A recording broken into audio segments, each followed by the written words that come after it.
Сайн байцгаана уу сонсогчдоо, та бүхэнд амралтын өдрийн мэнд хүргэе. P.Diddy буюу Sean Combs-ийн шүүх хурлыг та бүхэнд цаг алдалгүй хүргэх гээд 2 эсвэл 3 хоногийн зайтай мэдээллүүд бэлтгэж байгаа. За тэгэхээр энэ удаагийн дугаараар шүүх хурлын 3 дахь өдөр мөн Cassie гэрчийн мэдүүлэг өгч байгаа 2 дахь өдрийн мэдээллийг хүрэхэд бэлэн болсон байна. Sean Combs өмгөөллийн талын ширээний ард саарл өмд цагаан захтай цамц, цайвар өнгийн носон цамцтай сууж байсан. За энэ өдрийн шүүх хуралд Sean Combs-ийн ар гэрийнхэн урд өдрийнхөөс бол цөөхөн байсан.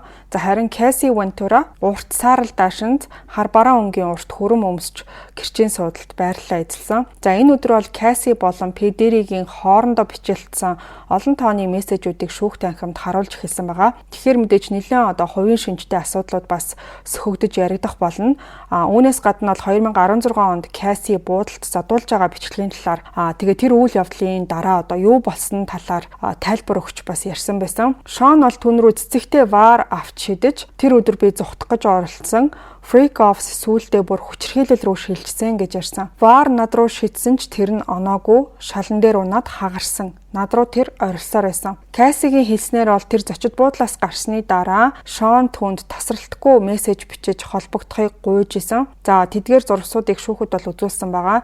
За нэг мессежэн дээр нь "Yo, please call me" буюу над руу залгаач гэснээр би 6 хүүхэдтэй "please call me" над руу залгаач гуйж гин гэж бичсэн байсан. За өөр нэг мессеж дээр нь болохоор "call me, call now" гэсэн байсан. Над руу залга, яг одоо залга гэсэн. За Cassie болохоор Sean-д хариу бичгтээ би даваа гарагт киноны нээлтэнд оролцсон.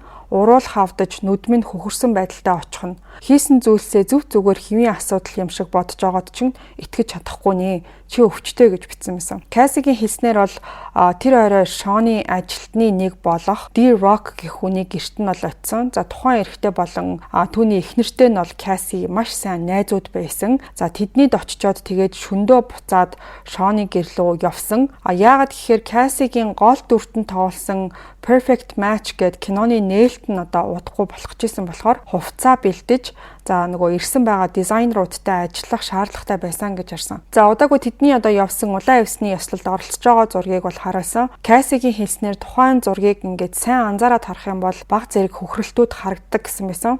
За тэр бол өөрийнхөө гар утсан дээрээ дарсан зурган дээр нь болохоор уруул нь хавдаад гэмтсэн байдалтай. Тэгээд нүүрний хөхрөлтөө бол тэр будгаар маш сайн халахалсан байсан гэж тайлбарласан. За тухайн задуулсан өдөр болохоор түүний найз нь цагтаад дуудлага хийсэн байсан. Гэхдээ харамсалтай нь Cassie өөрөө Sean Combs-ыг илчлэхийг хүсээгүй. Тэр үед хоорондоо уярдаг байсан болохоор Sean-ыг илчлээд яах вэ гэд нэг үгээр хэлэх юм бол баг ингээд өөрөө хохирчоод зодсон хүнээ хамгаалаад тэг өнгөрчээсэн байгаа.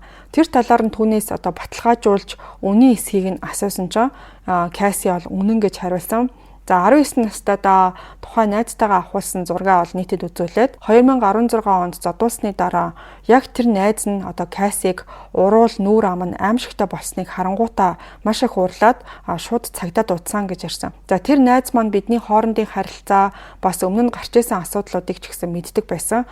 Энэ удаагийн уул мөргүүд ч гэсэн Sean-той холбоотой гэдгийг тэр шууд ойлгосон. Цагдаа нар дуудлагын дагуу явж очиод хид хідэн асуулт тавьсан. Хин таныг гэмтээсэн гэж цагдаа асуухад бол Cassie юу ч дуураагүй.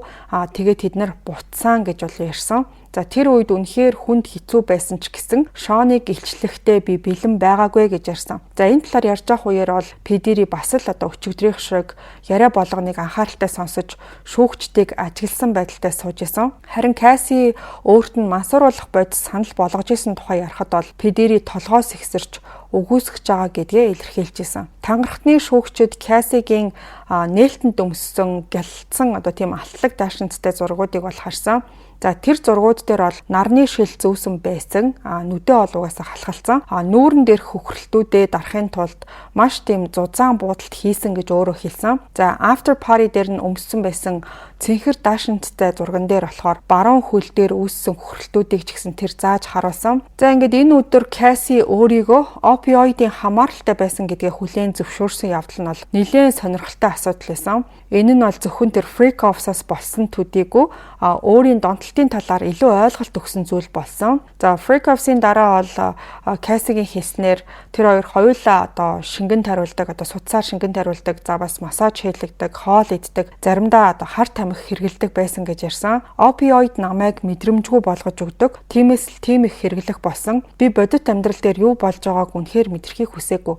Энэ бол миний зогтох цорын ганц арга байсан гэж ярьснаас гадна Шон заримдаа хар тамхи өгдөг. Тэгээ зарим үед бол найзуудаасаа эсвэл мансууруулах бодис зардаг хүнээс авч хэрэгэлдэг байсан гэдгээ хэлсэн. За эдгээр бодисын хэрэглэн түүний гэдэс болон ходоодонд асуудал үүсгэж бэлгийн замын халдвар бол дахин тусах шалтгаан болж исэн. 2017 оны нэг мессежээр нь Cassie Freakoffs-уудаас хизээч сайн зүйл гардаггүй. Чи надтай яг л Ike Turner шиг харцдаг байсан гэж бичсэн байсан. За Ike Turner гэдэг нь болохоор дуучин Tina Turner-ийн одоо нөхөр байсан. За тэгээд Tina Turner-ыг бол маш аимшигтай зоддог байсныг бараг дэлхийд даяараа мэднэ. Тэрхүү хүчирхийлэл бол одоо маш алдартай.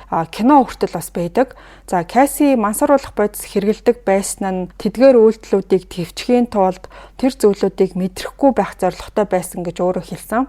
За тэрнээс гадна бэлгийн замын халдвар маш олон удаа авсан. Тэгээд бүр антибиотик хүртэл сүүлдээ үйлчлэхээ болцсон. Зарим үед өвчтөй байх үедээ хүртэл Freakoffs-д оролцдог байсан. Яг ямар төрлийн бэлгийн замын өвчин гэдгээ бол хэлмээргүй байна. Би үнэхээр тийм зүйлийг яаж тэсвэрлээд явж исэн да одоо хүртэл итгэж чадахгүй байна гэж ярьсан. За бэлгийн замын халдварт өвчтөй үед бэлгийн харилцаанд орох үнэхээр аимшигтай байсан. Хамгийн тааламжгүй яг л түлэгдэж байгаа юм шиг мэдрэмжтэй байдаг байсан гэж ярьсан. Cassie Sean Combs-д илгээсэн нэг мессеж дээрээ бэлгийн замын халдварт өвчин авсан талаараа бичсэн байсан. За мөн Freakoffs-ийн дараа дууныхаа бэлтгэлээ хийж байгаа талаараа бичээд хилэн дээр нь олон шарах гарсан. Тийм болохоор нэлээд тавгүй байна гэж бичигдсэн байсан. Бие мах бодийн өвдөлтөөс гадна Freakoffs нь түүнийг сэтгэл зүйн хувьд хоосон болгож ирснийг Cassie дурдаад зүгээр л тэр заван ажлыг гүйцэтгэж амьдралаа үргэлжлүүлж байгаа юм шиг санагддаг. Үнэхээр заван байсан гэж ярьсан. Cassie болохоор тухайн Freakoffs-ийн бичлэгүүдийг ашиглаж шантаажлах үе гэж байнга айдаг байсан. Хэрвээ тэр бичлэгүүд нь цацагдвал гэр бүлдээ, ээждээ яаж тайлбарлах уу гэж имэжсэн. Тэр зүйлүүдэд өөрөө оролцсон ч гол зорилго нь ерөөсөө л Sean Combs-тэй харилцаагаа авч үлдэх явдал байсан гэдгийг дурдчихсан. Прокурорын зүгээс Cassie өөр нэг эрэгтэйтэй бэлгийн харилцаанд орж байгаа Freakoffs-ийн бичлэгийг үзүүлнэ гэдгээ тангарахтны шүүгчдэд хэлсэн. За хэвлэл мэдээллийнхэн тухайн бичлэгийг бол үзэх боломжгүй. Зөвхөн тангарахтны шүүгчд бол үзнэ. За энэ нь бол прокурорын хэлж байгаа албадлага, занл хийлэл, хүчирхийлэл зэргийг нь ойлгоход бол туслана гэж хэлжсэн. За энэ өдрийн шүүх танхимд үзүүлсэн мессежнүүд дотор нь Cassie өөрөө Freakoffs-д оролцохыг хүсэж гин гэсэн мессежүүд олонний анхаарлыг нэлээ их татсан. За жишээ нь бол лол тэсэн ядаа хүлээж гин гэсэн тийм мессеж байсан. За энэ бол тэдний харилцааны одоо ихэнх үеийн мессеж байсан баг. За тэгээд ийм мессежийг харахаар хүмүүс бол одоо шууд утгаар нь өөрөө ч гэсэн одоо ингээд дуртай байсан юм биш үү гэж ойлгох ч гэсэн ард нь өөр утга агуулга байсан гэдгийг та бүхэн одоо баг ойлгосон баг. За шүүх хурал дээр бол 2016 оны нөгөө зочд буудалтай болсон асуудал маш олон удаа дахин одоо гарч байгаа. 2023 онд Cassie Sean Combs-ыг бэлгийн болон бие махбодын хүчирхийлэл үйлдсэн гэж иргэний нэхэмжлэл гаргах хүртэл Sean Combs өөрөө тэр бүхнийг үгүйсгэжсэн. За харин бичлэг нь ил болсны дараа бол бүх зүйл өөрчлөгдсөн байгаа. Тэгэхээр прокурорын хэлснээр бол энэ бичлэг бол зөвхөн нэг жишээ. Гэхдээ маш чухал жишээ. Энэ бичлэг дээр харагдаж байгаа зүйл зөвхөн нэг удаагийн явдал биш. Камераас гадуур маш олон удаа, маш олон жил ийм зүйлүүд болсон гэж хэлсэн. За энийг ч прокурорууд баталхыг одоо оролдож байгаа. За харин Sean Combs-ийн өмгөөллийн талын гол яриа нь болохоор энэ харилцаа үнэхээр токсик байсан. Combs үргэлж сайн хүн байсан уу гэвэл үгүй байх. Заримдаа тэр бүдүүлэг зан гаргасан ч байж магадгүй. Түүний бэлгийн амьдрал хэн нэгэнд таалагдахгүй байж болох ч энэ нь гэмт хэрэг хийсэн гэсэн үг бишээ гэсэн тийм нэг байр суурин дээрээ бол бат зогсож байгаа. За хамгийн гол нь бол Sean Combs-ийн үйлдэлүүд нь жинхэнэ гэмт хэрэг мөн биш эсхийг өмгөөллийн баг нь эргэлзээтэй болгохыг бол хичээж байгаа. За энэ зүйлийг Cassie тайлбарлахдаа би хяналтаа алдчихдаг. Бүх зүйлийг Sean хяндаг. Түүний туслахууд нь ч гэсэн энэ зүйлд оролцдог байсан буюу за энэ бүхнийг бол тэр дан ганцаараа биш хамсаатнууд бас байсан гэж ярьсан яриа нь Sean Combs-ийн одоо нөгөө бэлгийн дур хүслийг гүйцэлдүүлэхийн тулд зохион байгуулалттай гэмт хэргийн бүтэц гэж хэлэгдэж болохоор зүйл байсан гэх үндслэлд хүч нэмж байгаа. За тиймдээч прокурорууд freak offs ямар байсан, яаж явагддаг, нөхцөл байдлыг хэрхэн зохион байгуулдаг байсан гэдгийг тангарахтны шүүгчдэд дүрслэн харуулах гэж оролдож байгаа. За баг ихэнх хүмүүс бол одоо хүний бэлгийн амьдралын ийм нарийн ширийн одоо ичгүүртэй асуудлуудыг ингэж сонсож байгаагүй. Гэхдээ прокуроруудын хувьд бас Кассигийн хувьд ч гэсэн энэ нь бол түүхийнх нь одоо маш чухал хэсэг байгаа. Олон жилийн турш болсон бие махбодын сэтгэл зүйн болон бэлгийн хүчирхийллийг илчилж байгаа асуудал учраас цаашдаа юу болохыг одоо бид хамтдаа ингээд одоо харахад үлдчих ах шиг байна. За Кассигийн нөхөр болон ах нь одоо ингээд шүүхийн танхимд ирж суусан байгаа. За шүүхтэр бол Кассигийн хөмсгөн дээр нь тийм гүн зүсэгдсэн зургийг харуулсан. За бас өөр арьс өнгөтэй ихэнх нь тийм одоо хар арьстай 13 эрэгтэй зургийг гаргаж ирж танилцуулсан. За Касси бол тэр зургуудыг харж freak offs-т оролцож тэдэнтэй одоо бэлгийн харилцаанд орж исэн. Тэгээд ер нь бол ихэнхийнх нь нэрийг хэлж хаана болж өнгөрч исэн талаар бол дурдсан. За Касси бол тэр бүх ирчүүдтэй бэлгийн харилцаанд орсон тухайга мэдүүлээд заримыг нь хид хідэн хот руу дагуулж явсан гэж бол хэлсэн. За мөн үүнээс гадна одоо Шонтой хамт зарим залуусыг өөр хот руу очуулсан гэсэн асуудал нь Педеригийн эсрэг гарсан sex trafficking буюу одоо биеийг нь үнэлүүлэх зорилгоор хүнийг тээвэрлсэн гэсэн тэр зөрчлийн асуудал тодорс хөгдөж гарч ирж байгааг та бүхэн анзаарсан бах. Тэгэхээр энэ мэдүүлэг бол прокуроруудын хувьд маш чухал байгаа. За Касси бол тухайн хүмүүсийг өөрөө хөлсөлсөн гэж бол мэдүүлсэн. Намайг тэххийг шаарддаг байсан. Мөн Шон эдгээр freak offs-уудыг дарамт шахалт болгон хуургаж бэлгийн харилцааны бичлэгүүдийг ууралсан үедээ тараана гэж сүрдүүлдэг байсан. Бас биеэ үнэлэх юм шиг харагдуулж чадна гэж надад байнга хэлдэг байсан. Шон миний нэр хүндийг гутааж карьерийг минь устгана гэж байнга сүрдүүлдэг байсан. Бичлэгүүдийг олон нийтэд цацаж тараахгүй гэдгээс би үнэхээр их айдаг байсан. Би карьераа гэр бүлээ алдахгүй гэж айсан.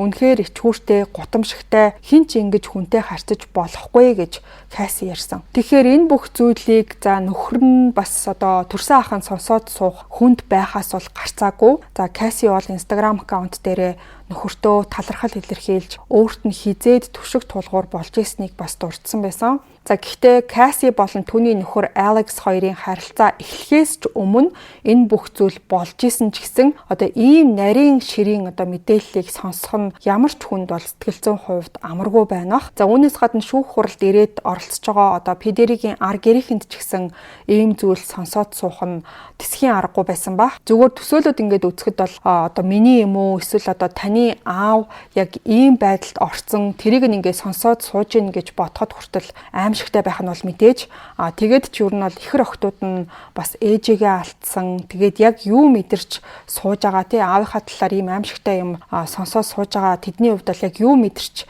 сууж байгааг бол мэдээж бас бүрэн ойлгох боломжгүй. За энэ өдөр бол ихэвчлэн мессежнүүдийг дэлгэж харуулж исэн болохоор тэр хэсэг рүү хэдүүлээ буцаад оръё. За Касси нэг мессежэндээ freak offs-т орохоос үнэхээр залхаж байна. Яагаад чи Ким рүү залахгүй байгаа юм бэ гэсэн байсан. За ер нь бол урд урдны мессежүүд дээр ийм үг харагдахгүй байсан болохоор нэлээд өөр төрлийн мессеж байсан гэж хэлж болно. За энэ мессежээр юу илэрхийлж байна гэхээр зөвхөн би гэдэг хүн байгаа юм биш. Өөр хүнээр тэрийгэ хийлэг энэ бүх зүйлээс би үнэхээр залхаж байна гэсэн тийм утгатай байсан. За тиймдээ ч мэдүүлэг өгч явах үеэрээ өөртөө нь одоо бүр хэрхэн дорд харцчихсэн, доромжилжсэн, өөрийгөө одоо ямар бузар муухагаар мэдэрчээсэн, ямар сэжгийн тийм заваа санагдчихсэн гэдгээ Касси бол бүр дахин ярьжсэн. Freak offs болж өнгөрсний дараа зөвхөн Шонтой хамт байх нь утга учиртай юм шиг санагддаг байсан болохоор тэр бүхнийг төвчээд өнгөрөөдөг байсан гэж ярьснаас гадна freak offs-т оролцдог байсан явдлаа бүр ажил гэж нэрлсэн. За бас 2007 онд Касси Шон Компстэй анх удаа үнсэлцэж 21 насны төрсөн өдрөөс нь 2 сарын дараа харилцаагаа эхэлсэн гэдгийг баталжсэн тийм имэйлийг шүүгчдэд бол үзүүлсэн. Би ч хамт хайртай энэ харилцааг эхлүүлж байгаадаа маш их баяртай байна гэж бичсэн байсан. За түүнээс гадна Касси баг зэрэг хартай байсан гэдгийг нь харуулсан мэйл ч гэсэн байсан. За би чиний хүсэмжит эмэгтэй байхыг хүсэж байна. Намайг ямар байвал чи жаргалтай болох вэ? Надад заагаад өг гэж бичсэн байснаас нь харахад бол одоо 2 сарын харилцаанд сэтгэл зүйн хамаарал ямар их үүссэн байсныг нь бол илтгэжсэн. За Cassie бол өөрөө тухайн имэйл болон мессежүүдийг өндөр дуугаар шүүхийн танхимд унших ёстой болсон. За гэхдээ зарим үед дуу нь одоо тийм маш сул байсан болохоор хэрвээ чамд ингээ хэцүү байх юм бол бид нар уншиж өгч болно шүү гэж P-Diddy-гийн өмгөөллийн багаас хэлжсэн чинь ихэнхийг нь бол тэр өөрөө одоо сүлд нь уншиж дуусгасан. За нэг мессеж дээр нь Freak Off-ийн дараа чамтай бэлгийн харилцаанд орох мууч надад хамгийн их таалагддаг гэж P-Diddy бичсэн чинь Cassie хариуд нь надад ч бас тийм байдгаа гэж хариулсан байсан. За тэрийг хүлээн зөвшөөрч байгаа юм шиг P-Diddy толгой дохиод сууж исэн. Тангарахтны шүүгчид энэ өдөр бол бас л одоо урдны өдрүүд шиг маш одоо тийм анхаарлаа төвлөрүүлж бүх зүйлийг сонсч бас одоо өөрсдийн дэвтрүүдэд бариад тэмдэглэл хөтэлж исэн. За Cassie-гийн мэдүүлснээр 2013 оны 8 дугаар сард тэр бол Канадын хөгжмийн наадамд явах гад ачаагаа бэлтэж авах үед нь Шон түүний байр руу нь явж очсон. За тэр бол орж ирээд уурлаад орилж эхэлсэн. Тэр намайг орлоо шидэж орны буланг нүрээрээ би зөгчихсөн. Хөмсгний хажууханд гүн зүсэгдсэн юм шиг шарах үүссэн. Дараа нь би тэр үеийн зургаа дарж Шон руу явуулахдаа санаж яваарэ гэж бичсэн. Тэр гэмтэл одоо сорив болоод үлдсэн. Будгаар дандаа нуудгаа гэж ярьсан байна. За үүнээс гадна бол Cannes кино наадмын үеэр завин дээр байрлаж авах үед бол тэдний хооронд маргаан гарсан. За гэрлүүгээ буцаж авах онгоцонд Шон түүнд Freak Off-ийн бичлэгүүдийг үзүүлсэн. Нэг үгээр болвол тэгж шантаж маягийн тэгж бичлэгүүдийг нь бол үзүүлж ирсэн байна. Би зүгээр л амьсгалах, алхах орон зайгүй юм шиг мэдрэмжтэй байсан. Энэ нөхцөл байдлаас яаж гарах уу? Тэр бичлэгүүдийг хизээ нэгэн өдөр олонд дэлгэнэ гэдэгт би итгэлтэй байсан. Намайг гутаанд оромжилж миний нэр хүндийг баллна. Намайг бусдад огт өөр хүн шиг харагдуулна гэж ботхоос ч аимшигтай байсан. Тэгээд бид Нью-Йоркт газардсны дараа оройн хоолнд орж тэрний дараа Freak Off хийхийг хүсэж гин гэж Шон надад хэлсэн. Тэгээд л түүний хүслээр болсон. Түүнийг уурлуулахгүй, намайг заналхийлэхгүй байх бүхнийг хийж исэн. Би тэр үед айцсаасаа салахыг маш их хүсэж исэн гэж Cassie ярьсан. Прокурор Emily Johnson түүнээс 11 жилийн турш үргэлжилсэн харилцааны хугацаанд Sean Combs хэдэн удаа хүч хэрэгжилжсэн бэ гэж асуухад Cassie бол санаа алдаад зөөлнөөр хэн мэдгэвдэ гэж хариулсан ба. За бас энэ өдөр бол 2010, 2013, 2017 онуудын тэдний хоорондоо харилцсан мессежүүдийг нийтэд үзүүлсэн. За зарим мессеждэр нь Cassie түүнд аудио баярын мэнд хүргэе. Чи үнэхээр онцгой эр хүн. Чамд маш их хайртайг маань мэдээсэй гэж хүсэж байна. Бид өөрсдийн хүүхэдтэй болно гэж найдаж байна гэж бичсэн байсан. За яагаад ийм зургаас илгээсэн талаар нь асуусан чинь яагаад гэвэл би түүнд хайртай байсан. Бас тэр өдөр аудио баярын өдөр байсан гэж хариулсан. За энэ хүрээд бол шүүх маань өдрийн завсарлага авсан. Тэгээ хэсэг хугацааны дараа ахаад шүүх бол үргэлжилсэн байгаа. За прокурорууд бол тангарахтны шүүгчдэд Cassie, Sean Combs-ийн шахалтаар оролцсон одоо Freak Off-ийн бичлэгээс авсан 7 зургийг бол үзүүлсэн. За нэг зурган дээр харагдаж байгаа хүнийг танихыг хүсэхэд бол Cassie тэр бол би, хажууд нь байгаа хүн бол Dave, бид Freak Off-ийн үед байна гэж хариулсан. За таны арсан дээр юу байгаа вэ гэж асуусан чинь тос гэж хариулсан. За өмнөх мэдүүлгийнхээ үеэр бол тэр Dave гэх залууг Sean харж таашаал авахар хөлсөлсөн эрэгтэй биеийн үнэлэгчдийн нэгэ гэж бол нэрлсэн байна. За тухайн зургуудыг бол зөвхөн шүүгчид, гэрч, өмгөөлөгч, прокурорууд л үзсэн. За шүүхийн танхимд дэлгэцүүдийг бол бусад хүн үзэхээс сэргийлж унтраасан байдалтай байсан. За Cassie-гийн тухайн зургууд эвдэрсэн төхөөрөмжөөс гарч ирсэн юм байна. За өөрөөр хэлэх юм бол одоо нотлохоо болгож тухайн эвдэрхий төхөөрөмжийг Cassie прокуроруудад өгсөн гэдгээ бол мэдгдсэн. За ийм төрлийн видео нотлохоог тэд бол Cassie-гаас авсан төхөөрөмжүүд болон Лос Анжелес, Майами Бич дэх Sean Combs-ийн гэрээс хураасан төхөөрөмжүүдээс цуглуулсан. За хураагдсан эд зүйлсийн дунд тансаг загварын Balenciaga брендийн хар гутал дотор байсан гар утас хүртэл багтсан талаар тусгай ажилтнууд бол мэдүүлсэн байгаа. За прокурор болон өмгөөллийн багийн хуульчид тухайн зургуудыг хавтас дотор одоо ингээд бусад хүмүүс харахыг гэж нуусан байдалтайгаар үзэх боломжтой байсан юм байна. За Sean Combs бол ширээнээс доошоо тонгоож зургуудыг нүдний шил зүгээд харж байгаа бол харагцсан. За үүнээс гадна бол хамгийн анх Sean Combs түүнд гар хүрчээсэн талаар Cassie ярьсан байгаа. За тэр зүйл бол Нью-Йорк хотод бүр машин дотор олж исэн юм байна. Чихрүү маань зохиж тухайн үед жолооч бас бусад ажилтнууд ч гэсэн тэр машинд байсан гэж ярьсан. За тэгээд өөрөө ч заримдаа хүч хэргэлдэг байсан тухайгаа бол дурдсан. Тэр бол нэг үдшилэг дээр арх уугаад за тэгээд нэг хөгжмийн продюсертэй юм яриа байжсэн чинь Шон бол түн рүү хараал хэлж Касси бол шууд л нүүрлүүн зогсон гэдгээ хэлсэн. Хэр хүчтэй зогсон бэ гэж Эмили Джонсон асуусан чинь согтуу үедээ зохиж чадах хамаг хүчээрээ. Гэхдээ би түүнийг гэмтээгээгүй гэж бодсон. Намайг цогсон даруйд тэр над руу дайрсан. Толгоороо өвшгөлөх гэж оролдож исэн болохоор нүрээ халахалж тэр үед Шоны туслах болон хамгаалагч нар нь хажууд байсан. Тэгэхэд би маш хүнд зодуулсан. Шон ажилтнуудаа намайг буудлын руу аваачхыг тушааж орох үедээ нүрээ халахлахыг шаардсан. Тэр буудлаас 7-10 хоногийн дараа л гарч болохыг зөвшөөрсөн. Хоёр нүд маань цусаар дүүрээд улайсан. Зарим хөхрөлтүүд нэлээд удаан арилахгүй хിവэрэ байсан.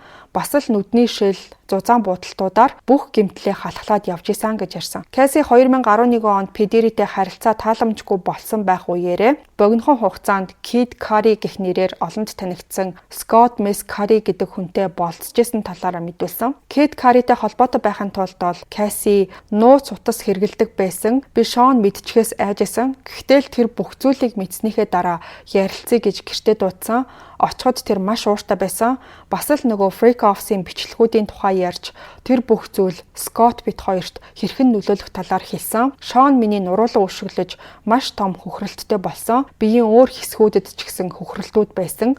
Удаагүй би ээж рүүгээ өөр хот руу явсан. Тэгээд ээж миний нурууны гэмтлийн зургуудыг дарсан. За тэгээд тухайн зургуудыг бол шүүхийн танхимд үзүүлсэн байгаа. За Касси тэгээ удалгүй Kid Cudi-тэй бол харилцаагаа тасалсан юм байна. Хитрхи аюултай тэгээд юу ч тохиолдож мэдэх байсан. Шон надад Scott-ыг болон намайг зүгээр өнгөрөөхгүй Scott-ийн машиныг ч гэсэн дэлтэлнэ гэж хэлсэн гэж Касси бол ярьсан. За ингээд Касситай хэсэг хугацаанд харилцаатай байсан Kid Cudi болон Кассигийн найз Бана гэх эмэгтэйг 17 давхраас доош нь унжуулж ална гэж занл хийсэн асуудал ч гэсэн хөндөгдсөн байгаа. За Бана гэдэг эмэгтэйг болохоор тагтны хашлага дээгүүр давуулаад дараа нь бол түүнийг цогсныг би харсан гэж Касси ярьсан. За 2023 онд гаргасан Кассигийн иргэний нэхэмжлэлд бас энэ явдлыг бол дурдсан байдаг. Холбооны прокурорууд энэ үйлдэлийг Шон Компсын эсрэг хүлээлгэсэн дээрмийн хэрэгт бол багтаасан байгаа. За гэхдээ иргэний хэргийн маргаан нь болохоор Шон Компс гин бурууга хүлээгээгүй хэлбэрээр тохиролцоонд бол хүрсэн. За энэ бүх 11 жилийн турш үргэлжилсэн зүйлээс болж Касси сэтгэл зүйн асуудлуудтай холбоотой тийм шинж тэмдгүүд илэрчээсэн талаараа яриад 2023 онд бүр амьдрах хүсэлгүй болж амиа хорлох талаар бодож эмчилгээ хийлгэжсэн талаараа дурдсан. Би сэтгэл зүйн хувьд бүрэн сүрсэн байсан. Амьдрмааргүй санагдчихсэн. Мэдэрчээсэн шаналл зовлонгоо ахиж төвчж сууж чадахгүй болсон гэж ярих үеэрээ тэр бол уйлжсэн. Би хаалгаар гарч яваад л шууд хөдөлгөөн ихтэй зам руу орохыг оролцсон. Гэхдээ нөхөр маань намайг явуулаагүй гэж ярьсан. Үүнээс гадна Касси номынхоо талаар бол дурдсан. Би анх удаага туулсан бүх зүйлээ цаасан дээр буулгаж яг юу тохиолдож ирснийг ойлгохыг хүссэн. Тэр бүхнийг Шон олж уншаасай гэж хүссэн. Намайг ямар их шаналсан гэдгийг ойлгуулахыг хүссэн. Тэр надад анх Freak Offs гэх ойлголтыг 22 настайд минь танилцуулж тэр зүйл нь хизээч зогсоогүй. Харилцаа дуусчиж л тэр бүх зүйл дууссан. Ахиж хизээч ийм зүйлд оролцоогүй гэж ярьсан. Өөрийн бичнэ гэж бодож исэн номынхоо эрхийг Шон Компст 30 сая доллараар санал болгосон.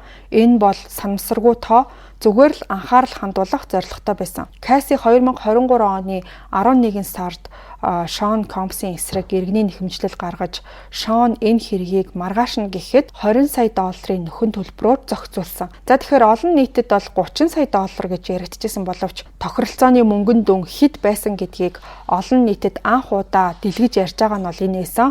За яагаад та энэ хэрэг дээр Компсын эсрэг гэрчийн мэдүүлэг өгөхийг зөвшөөрсөн бэ гэж асуухад би энэ бүхнийг цаашаад төвчж чадахгүй. Би энд зөв зүйлийг хийх гэж ирсэн гэж хариулсан. За ингээд Кассигийн 2 дахь өдрөө ирж гэрчийн мэдүүлэг өгсөн яриа иймэрхүү байлаа. Ямар нэг нэмэлт хүсэлт гарч ирэхгүй бол Кассигийн мэдүүлгийг 2-оос 3 хоногийн дотор сонсоод тэгээд дуусгана гэсэн байсан. Бараг өнөө маргаашгүй төрж магадгүй байгаа болохоор улам бүр хөндрүүлэхгүйгээр гол гэрчийг чөлөөлнө гэсэн байна. За cross examination буюу нэг талын гэрчийг нөгөө тал нь байцааж асуулт асуух үйл явц гэж байдаг. За өөрөөр хэлэх юм бол Касси P-Diddy-гийн эсрэг гэрчийн мэдүүлэг мэдүүлэг өгч байгаа. За харин PD-ийн өмгөөллийн баг түүнээс байцаалт авч асуулт асуух тэр нэг гол хэсгийг бол cross examination гэж хэлж байгаа. За тэгэхээр тэр үйл явдал руу хэдүүлээ бол маргааш орох болно. За маргаашаа гэхдээ хідэн цагаас орох нь одоогоор тодорхойгүй байгаа болохоор та бүхэн subscribe дараад хонхоо идэвхжүүлэх юм бол орсон дарууд нь хүлээн авч сонсох боломжтой болно. За ингээ энэ хүртэл сонссон танд баярлалаа. Хэдүүлээ маргааш эргээд уулзъя.